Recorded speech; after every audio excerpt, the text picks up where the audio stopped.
Je voudrais inviter l'ambassadeur de la République populaire de Chine pour adresser son discours. Monsieur Sun Gun-hee, s'il vous plaît. Merci.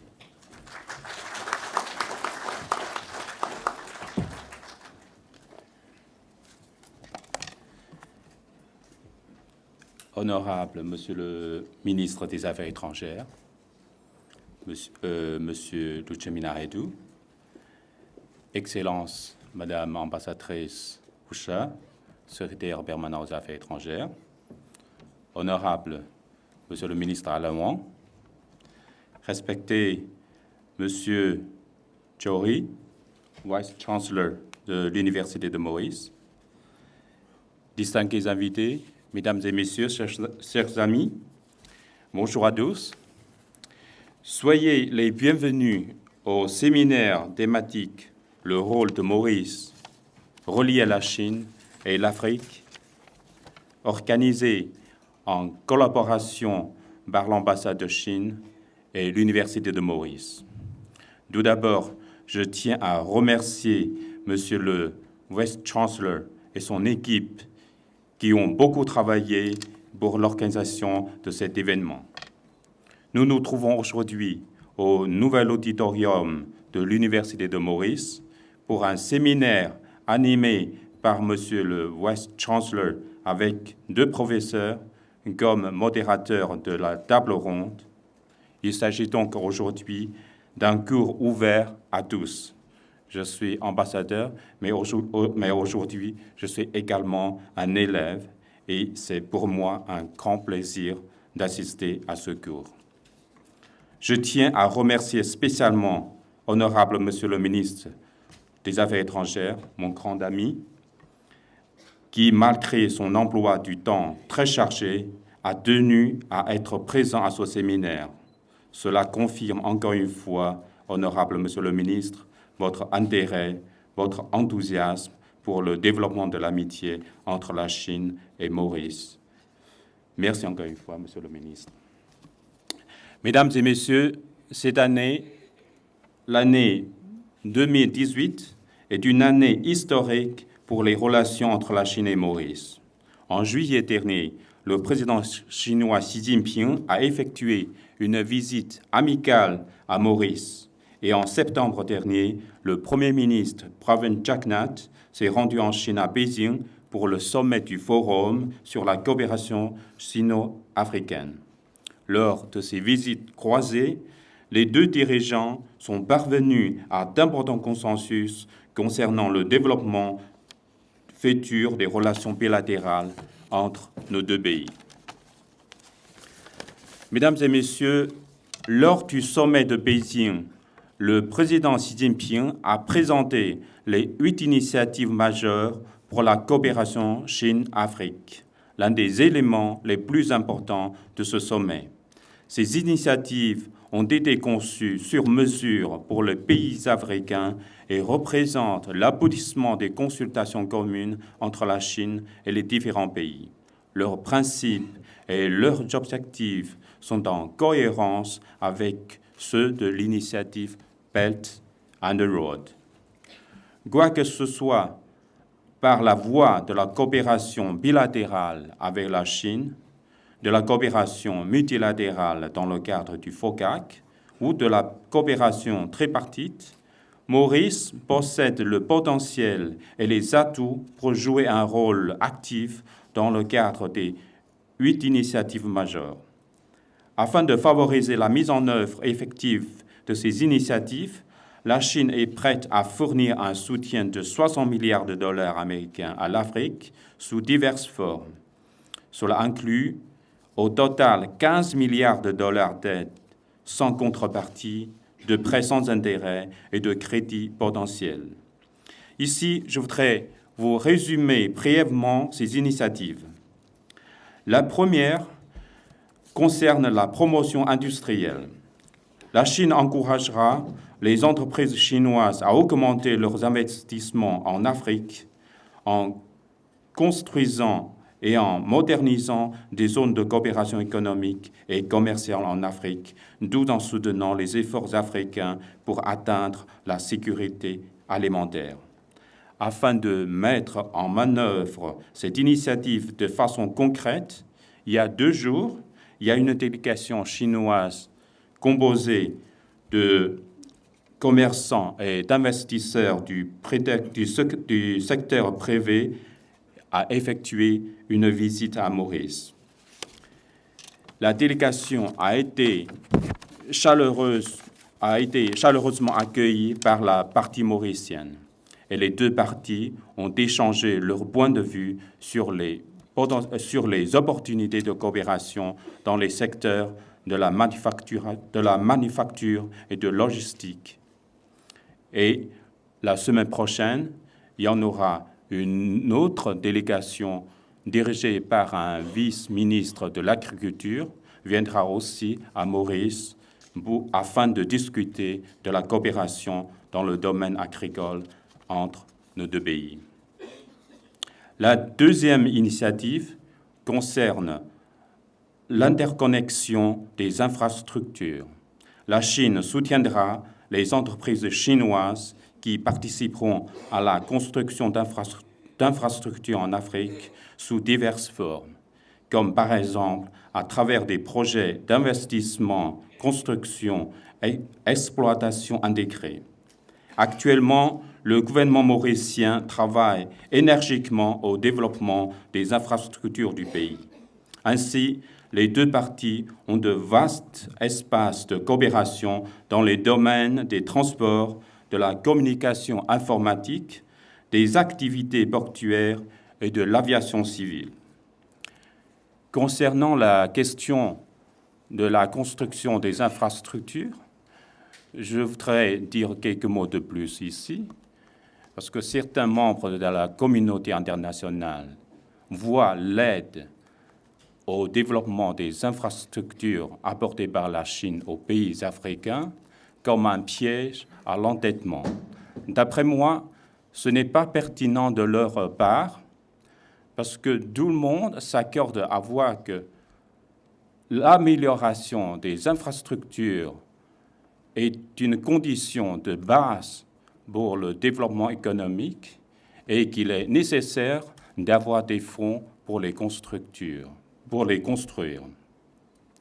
Est-ce qu'on peut laisser les infrastructures d'un pays dans un état précaire sous prétexte qu'il existe des problèmes liés à l'endettement? Ce n'est pas pareil juste. Et dans son processus de développement, la Chine s'est endettée aussi, mais elle n'est jamais tombée dans le piège de l'endettement. Et la Chine a fourni des aides aux pays africains pour la construction des infrastructures, mais la Chine n'a jamais forcé les pays bénéficiaires à rembourser des dettes. Par contre, la Chine a annulé à plusieurs reprises des dettes des pays africains. Lors du dernier sommet du FOCAC à Pékin, le président Xi Jinping a annoncé une nouvelle annulation des dettes des pays africains les moins avancés, les pays pauvres très endettés, les pays en développement sans littoral et les petits États insulaires en développement, dont Maurice, qui sera bénéficié aussi de cette mesure. La troisième initiative concerne la facilitation du commerce. La Chine a décidé d'importer plus de produits africains, notamment ceux qui ne font pas partie des ressources naturelles. Maurice sera l'un des premiers pays africains à profiter de cette politique. Actuellement, la Chine et Maurice ont terminé les négociations en vue de conclure un accord de libre-échange entre les 2 pays. Une fois signé, cet accord sera le premier du genre entre la Chine et un pays d'Afrique. L'exportation du sucre spécial mauricien vers la Chine est l'un des sujets majeurs de cet accord. Honorable Monsieur le ministre Luchemina Hetu et Madame Usha ont participé dès le début à ces négociations et ils sont mieux placés pour intervenir à ce sujet en détail. La 4e initiative concerne le développement vert. La Chine a l'intention de participer à 50 projets d'aide à l'Afrique dans les domaines du développement vert, de l'écologie et de la protection de l'environnement. Maurice est un petit pays insulaire en développement et donc plus vulnérable face aux changements climatiques et aux problèmes écologiques. La Chine et le secrétariat du sommet ont adopté toutes les propositions de la partie mauricienne et de les inclure de façon explicite dans les documents conclusifs du sommet. Je suis convaincu que cela renforcera la coopération politique sino-mauricienne en matière de protection environnementale. La 5e initiative concerne le renforcement des capacités. La Chine a décidé de renforcer l'échange d'expériences avec l'Afrique en matière de développement et de soutenir la coopération pour la planification du développement socio-économique. Chaque année, la Chine forme plus de 500 personnes pour Maurice, un chiffre assez important proportionnellement à la population totale du pays. Nous allons poursuivre et renforcer nos efforts à cet égard et sommes ouverts à toute proposition et suggestions concrètes du gouvernement mauricien. La 6e initiative concerne la santé. La Chine a décidé de renforcer ses projets d'aide médico-sanitaire à l'Afrique et de développer les échanges et la coopération en matière d'information sur la santé publique. Le niveau général de développement de la santé publique à Maurice est élevé. Nos deux pays possèdent un bon potentiel de coopération dans le domaine de la médecine traditionnelle. Lors de son déplacement en Chine, Monsieur le ministre des Affaires étrangères a signé un accord de coopération important avec la partie chinoise. Cet accord deviendra jouer un rôle très positif pour la promotion de la coopération sino-mauricienne en matière de médecine traditionnelle. La 7e initiative concerne les échanges humains et culturels. L'inspiration mutuelle entre les civilisations chinoises et africaines constitue l'essence de cette initiative. D'après moi, les échanges culturels, l'enseignement de la langue chinoise et la coopération dans le domaine du tourisme constituent d'excellents repères pour les échanges humains entre nos deux pays. Par exemple, le Centre culturel chinois à Maurice, fondé il y a déjà 30 ans, et l'Institut Confucius, établi en 2016, ont permis de diversifier et de multiplier les activités accessibles aux amis mauriciens qui s'intéressent à la langue et la culture chinoise. Par ailleurs, il y a beaucoup de discussions en ce moment à propos de la baisse du nombre des touristes chinois à Maurice. Mais je crois que c'est normal. Enfin, de toute façon, ce n'est pas une chose anormale.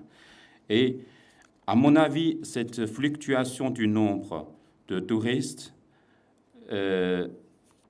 augmentera avec nos efforts conjoints, parce que les paysages pittoresques et la diversité culturelle du pays font toujours rêver les touristes chinois.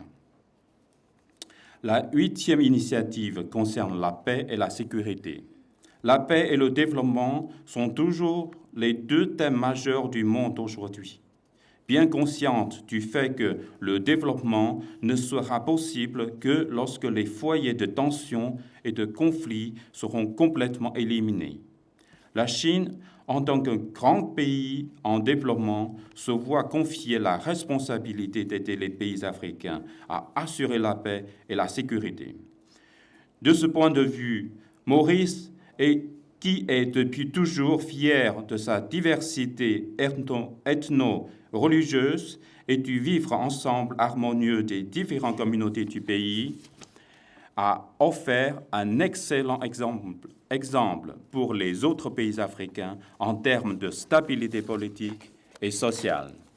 Cela a, en retour, favorisé le développement soutenu de son économie. Mesdames et messieurs, depuis son indépendance, il y a 50 ans, Maurice a connu un développement économique singulier. Je pense que le succès de Maurice réside dans le fait que le pays a su s'adapter au développement lié à la modernisation. En effet, à chaque fois que des choix décisifs se sont présentés, le gouvernement a su adopter les politiques de transformation économique adaptées au moment propice, et ce, afin que l'économie du pays reste toujours sur la bonne voie. Le monde aujourd'hui se prépare à une nouvelle révolution industrielle. L'application des technologies émergentes telles que l'intelligence artificielle, le blockchain et le traitement des données massifs ne fera que croître. La Chine adoptera une politique encore plus ouverte vers l'Afrique et travaillera activement à promouvoir la construction de la Belt and Road. Tout cela représente de nouvelles opportunités pour Maurice, qui possède des atouts majeurs et uniquement en matière de législation de ressources humaines, d'infrastructures et d'interconnexion avec l'Afrique. Je suis convaincu que le pays sera appelé à jouer un rôle encore plus important dans les relations économiques et commerciales chino-africaines. Chers amis, je suis impatient d'entendre les points de vue divers et les propositions précieuses des représentants des différents milieux présents aujourd'hui au séminaire, et je suis persuadé que vos idées injecteront un souffle nouveau au développement de l'amitié et de la coopération entre la Chine et Maurice, entre la Chine et l'Asie, entre la Chine et l'Afrique, et même entre l'Asie et l'Afrique. Je vous remercie.